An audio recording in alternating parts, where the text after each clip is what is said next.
বঙ্গবন্ধু বাদে আর মুক্তিযুদ্ধ বাদে আমাদের আর কোনো অর্জন নাই। এটা আমার ব্যক্তিগত মত। তারপরে তো উত্তরটা পরিষ্কার হলো না। ঠিক ধারণ করা তো একটা বিশাল ব্যাপার, ধারণ করা বিশাল ব্যাপার। আমি অন্যভাবে বলি, আমি প্রায় বলি যে বঙ্গবন্ধুর সাথে তর্ক করা গেছে, কিন্তু আজকে একটা ইউনিয়ন পর্যায়ের যে কোনো দলই হোক তার সাথে তর্ক করা ডিফিকাল্ট। সে বিএনপির হইতে পারে, জামাতের হইতে পারে, জাসদের হইতে পারে, আওয়ামী লীগের হইতে পারে। তার মানে কি ওই উদার মন মানসিকতা, সহনশীলতার জায়গাতেই নেই। আমি আপনার আমার মোবাইল থেকে ছবি দেখাইতে পারবো যে বঙ্গবন্ধুর সাথে নওয়াব বুক্তি বেলুচিস্তানের, যাকে গুলি করিয়ে পাকিস্তান আর্মি মারছে, তার সাথে ছবি আছে।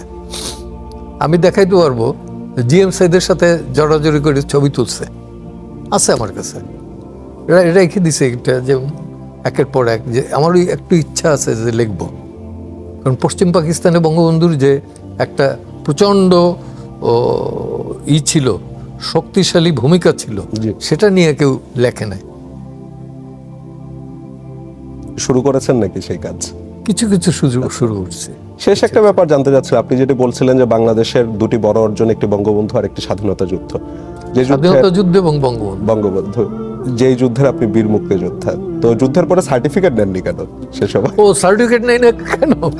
আমার সার্টিফিকেটেই কম হলে পরে 3000 লোক ইন্ডিয়া ক্রস করছে, আর আমি তো সার্টিফিকেটের জন্য যুদ্ধ করি নাই। যারা মানে কি মনিফের সাথে আপনার কিছু কথাবার্তা হয়েছিল?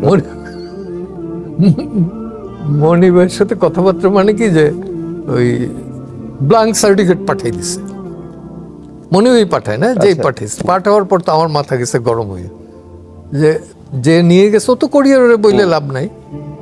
আমি বললাম যে এইগুলো কেন, এইগুলোই যার যার নাম লিখে দিবেন। এইটা একটা কথা, আর এই সাইন কার্ড, তো সাইন জারি হোক। তারপরে আমি কিছু যেটা দিছে মুক্তিবাহিনীর, এটা ফেলাই দিলাম থেকে, আর মুজিব বাহিনীটা দিয়ে দিলাম আবুল হাসনাত আবদুল্লাহকে, যে আপনি নেন, এগুলো আপনি কি করবো। উনিও কিন্তু ওইগুলো রাইখে দিয়েছিলেন, এবং পরবর্তীতে 111-এর পরে দেখলাম তো ওনার বাসা থেকে ওইগুলো ব্লাঙ্কগুলো রিকভার করছে, মানে উনিও ওটা কাজে লাগান। এখন কে এই সার্টিফিকেট নিবে? আপনি কি, আমি একটা সার্টিফিকেটের জন্য যুদ্ধ করছি, না একটা বাড়ি লুট করার জন্য যুদ্ধ করছি? আমি যুদ্ধ করছি এই দেশটাকে স্বাধীন করার জন্য। স্বাধীন হয়েছে, বাস, ওইখানে আমার ডিউটি শেষ। এবং এইটা নিয়ে যখন নালিশ হয়েছে, তখন বঙ্গবন্ধু মনিভাই ছিলেন, তো জিজ্ঞেস করছে যে তুই নাকি এরকম সার্টিফিকেটগুলো পানিতে ফেলাই দিছিস? জি। কেন? কিসের জন্য সার্টিফিকেট? তোর সার্টিফিকেট দরকার নেই, দরকার আছে আপনি একটা সার্টিফিকেট দেন। হাইসে দিছে, হাইসে মনি ভাই বলে যে মনি দেখ বাপের বেটা। সেই বঙ্গবন্ধু যেদিন চলে গেলেন, সেদিন তো ঘটনাচক্রে আপনারও ঢাকায় থাকা হয়েছিল। হ্যাঁ, এবং এটা আমি বলবো যে ঘটনাচক্রে দুর্ভাগ্যই বলবো, আমার দুর্ভাগ্য কি সৌভাগ্য আমি বলবো না। তা আমি ওই দিন, আজকে যিনি বঙ্গবন্ধু আওয়ামী আইনজীবী পরিষদের আহ্বায়ক জনাব ইউসুফ হোসেন হুমায়ুন সাহেবের বোনের বিয়ে ছিল, ওই বিয়ে উপলক্ষে আমাদের ঢাকা আসা। এখন লঞ্চে বৈশা ওই ট্রানজিস্টারে কে যেন বললো যে এরকম এরকম হয়েছে, এটা ঠিক বিশ্বাস করলাম না। হাঁটতে হাঁটতে আমি আজমপুরে আসলাম। আগেই তো বলছি যে বঙ্গবন্ধুর পরিবারের সাথে একটা সম্পর্ক ছিল আমার পরিবারের। তো ওই সকালে হাইটা আমি বাসায় এসে দেখি আমার খালার বাসা, যে আব্বা নাই বাসায়। আব্বা বাসায় থাকার কথা, কারণ এই বিয়ের উপলক্ষে উনি আগেই আসছেন। তা আমি ঢোকার পরে হাত মুখ ধোয়ার কিছুক্ষণ পরই বাসায় দেখলাম যে একটা উত্তেজনার ভাব আছে। তো সবাই চা খেলাম, খাওয়ার পরে দেখি যে আব্বা আসলো। আইসা সে বললো যে এরকম নাই, আমি ঘুরে আসছি, কু হয়েছে। এবং আমি হসপিটাল থেকে আসছি, হসপিটালে শ্রীনিবাস সাহেবের ওয়াইফ, মেয়ে এবং শানুভাবির কথা বললেন যে ইনজিওর্ড অবস্থায় আছে, তোর উচিত এই মুহূর্তে চাটা খাওয়া বাদ দে, দেখা করি হয়। আমিও চিন্তা করলাম যে হ্যাঁ আসলে যাওয়া উচিত। গেলাম, অনেক বাধা বিপত্তি, যেগুলো ওগুলো আর বললাম না, এগুলো যদি কোনদিন লেখার সুযোগ পাই তাহলে লিখে যাব। গিয়ে যে অবস্থা দেখলাম, এটা এত অমানবিক, এত অমানবিক। শ্রীনিবাস সাহেবের এক মেয়ে বোধহয়, ডাকনাম বোধহয় শিউলি, বেঁচে আছে এখনো। ওদের 17টা না 18টা গুলি খেয়েছে। আবুল হাসনাত আবদুল্লাহর ছেলে, এই সাদেক আবদুল্লাহর বড় ভাই সুকান্ত, বাবু বাবু ডাকতাম, নাই, মারা গেছে। ভাবি, তার গুলি, শ্রীনিবাস সাহেবের ওয়াইফ, তার সর্বাঙ্গ রক্তে ভাইসে গেছে। এবং সবাইকে পাশাপাশি একটা বেডের মতোই, আমি ঠিক মেমোরিতেও আনতে পারতেছি না, কারণ অল্প কিছুক্ষণের জন্য আমাকে রাখছে, তারপর টাইনে আমার বের করে নিয়ে আসছে। তো যতটুকু পাশাপাশি দাঁড়াবার এটা চেষ্টা করছি, এই কারণে চেষ্টা করেছি যে মানবিকতার দিক থেকে। কারণ বঙ্গবন্ধু যদি ধরেও নেই কোনো অপরাধ করছেন, ওনার বিচার হইতে পারত। খুন করার অধিকার তো কারো নাই। যারা খুন করছেন তারা খুনি। এবং এই নাবালক, অসহায় এই নারীদের উপর অত্যাচার করার তো কোনো গুলি করে সাহস দেখাবার মতো এই নেই। এবং আমি জানি এই যে মাজেদ, ক্যাপ্টেন মাজেদ, সে কিভাবে পড়িয়ে থাকতো শ্রীনিবাস সাহেবের বাসায়। ভোলার ক্যাপ্টেন মাজেদ কিভাবে পড়িয়ে থাকতো, এবং চাকরিটাও সংগ্রহ করছে, ওই ওয়াবডা না কিসে যেন চাকরি একটা জোগাড় করছিল শ্রীনিবাস সাহেবের ধরে, অথচ তার বাসায় গিয়ে অপারেশন করতে যায়। কত বড় নৃশংস পশু। পশুরও বোধহয় এই বোধটা নেই।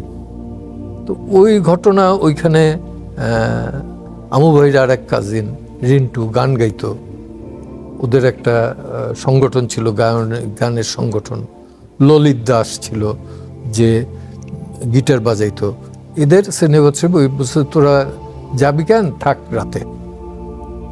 ওদের মধ্যে গুলি খেয়ে রিন্টু মারা গেল।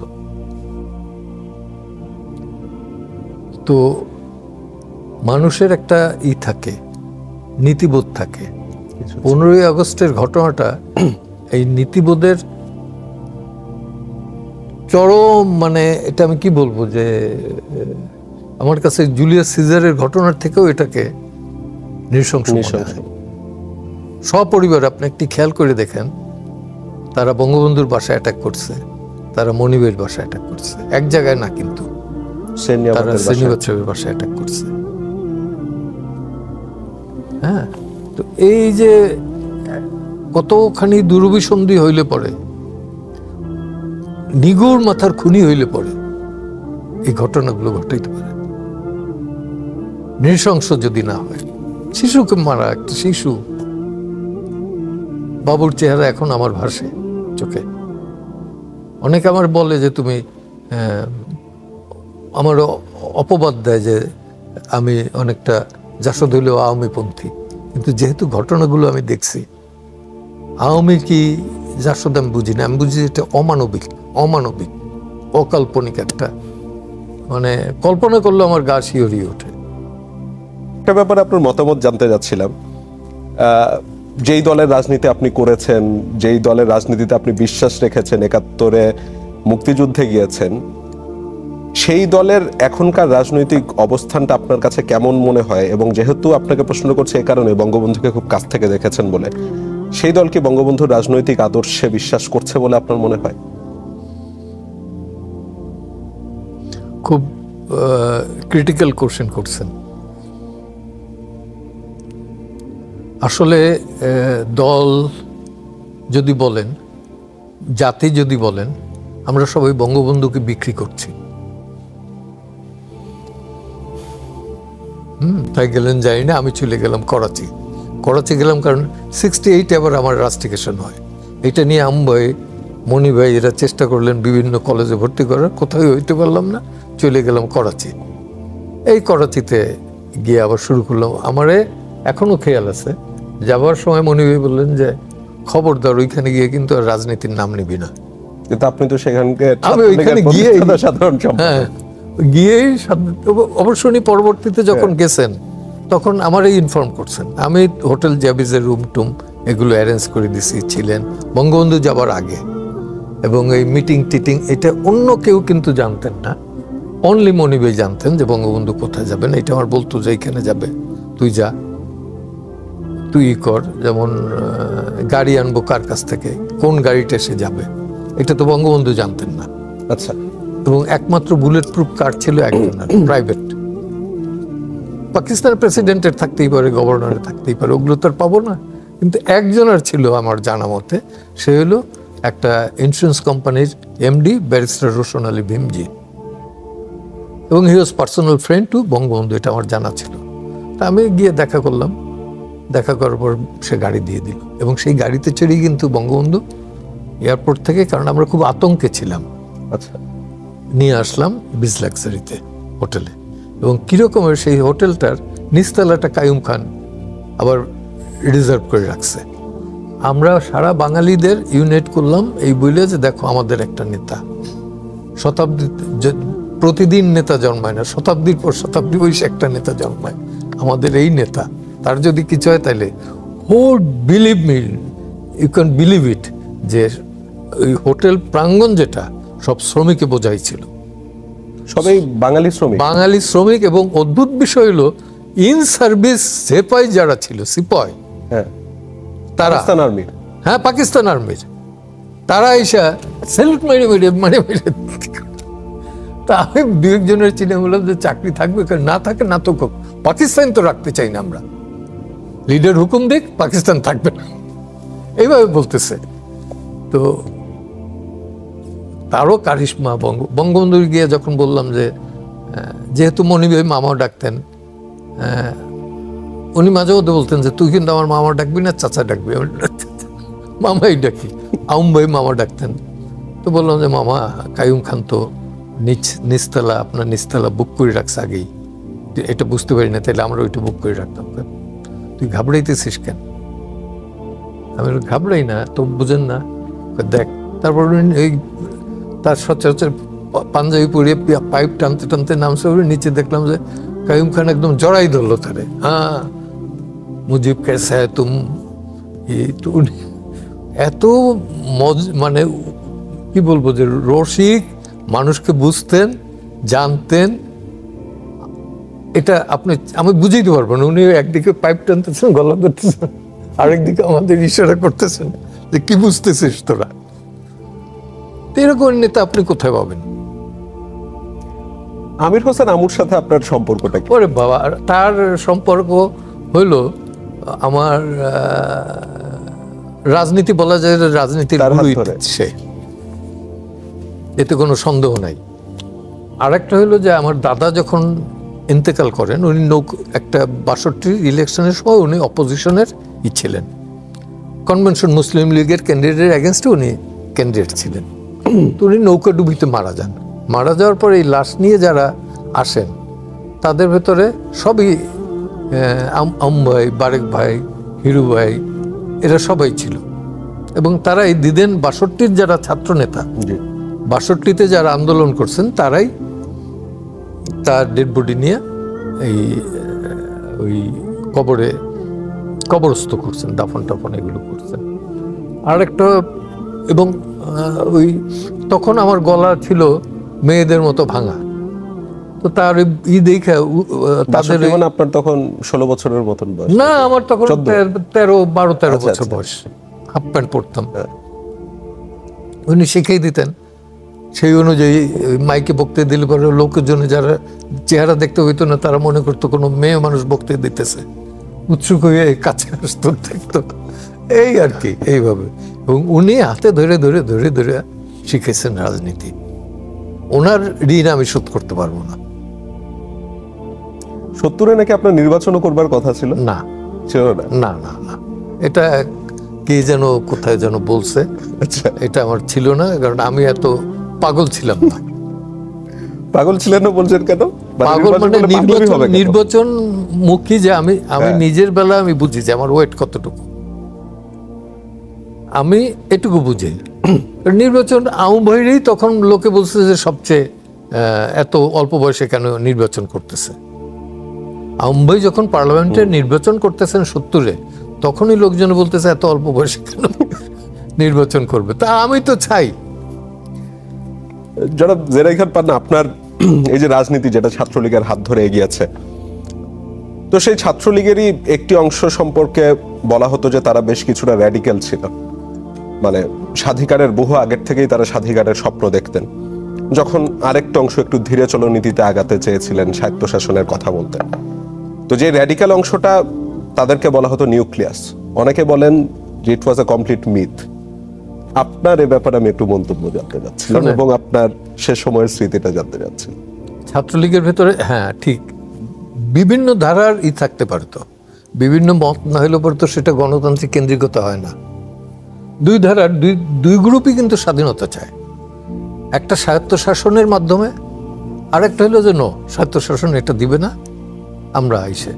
এবং so far my knowledge is concern, আমার যদি ভুল না হয়, এটা হলো 12ই আগস্ট 1970 সাল, নির্বাচনের আগে। তখন 42 বলাকা ভবনে একটা এক্সটেন্ডেড বডির মিটিংয়ে সিদ্ধান্ত হয় যে না, আমরা স্বাধীন সমাজতান্ত্রিক বাংলাদেশ গড়ব। সেই মিটিংয়ে কারা ছিলেন? সেই মিটিং একটা স্টেজে প্রেজেন্ট করতেছিলেন নুরুল আলম সিদ্দিকী। তারপর উনি ওই মিটিং একটু করার কথা বলে করে দিচ্ছেন, কিন্তু মেজরিটি ভোট ওইখানে বোধহয় 7 জন আর 437, 7 জন না 6 জন আর 37 জন, এই ভোটে ওইটা রেজলিউশন পাস হয়। রেজলিউশনটা তুলছিলেন স্বপন কুমার চৌধুরী, দিদেন ছাত্রলীগের, শহীদ স্বপন কুমার চৌধুরী, চট্টগ্রামের আমার বিশেষ বন্ধু, ঘনিষ্ঠ জন, ওই প্রস্তাবটা তুলছিল এবং এটা পাশ হয়ে গেছে। এ নিয়ে অনেক তর্ক বিতর্ক আছে। আমাদের বলো হয়তো নীতিরাম সর্দার, ঢাল নাই তলোয়ার নাই, নীতিরাম সর্দার, কিন্তু আমাদের একটা মোটো ছিল। অনেকে মুজিব বাহিনীকে গালিগালাজ করে না, যে মুজিব বাহিনী এইটা বোধহয় না। আসলে আপনি মুজিব বাহিনী কিন্তু দীর্ঘ সময়, দীর্ঘকালীন একটা মুক্তিযুদ্ধের প্রস্তুতি নিয়েই কিন্তু মুজিব বাহিনী গঠন করা হয়।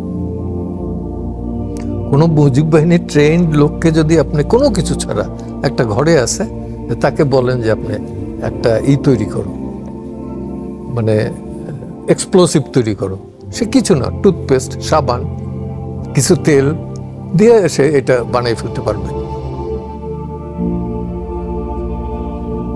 সেই নিউক্লিয়াসে তো আপনিও ছিলেন। ক্লেম করি না কখনো, ছিলাম মানে কি আত্মিক দিক থেকে অবশ্যই ছিলাম তাদের পক্ষে, মানে তখন তো জানতেন না, জানতাম। এবং এ নিয়ে তো কোনো আমার সাথে কোনো দ্বিমত বা ধরেন আওয়ামী ভাই উনি ছিলেন এই স্বায়ত্তশাসন পক্ষে, কিন্তু কখনো তার মুখ থেকে তো আমি শুনি নাই যে না, স্বাধীনতা চাই না। বুঝছেন, বরঞ্চ যারা চায় না তারা পরবর্তীতে বিশালী হয়ে গেছে এবং পরবর্তীতে তারা কিন্তু আওয়ামী লীগেও থাকেন। তো যেই আওয়ামী লীগের রাজনীতি করেছিলেন, ছাত্রলীগের রাজনীতি করেছিলেন, সেসব ছেড়ে 71 পরবর্তী সময়ে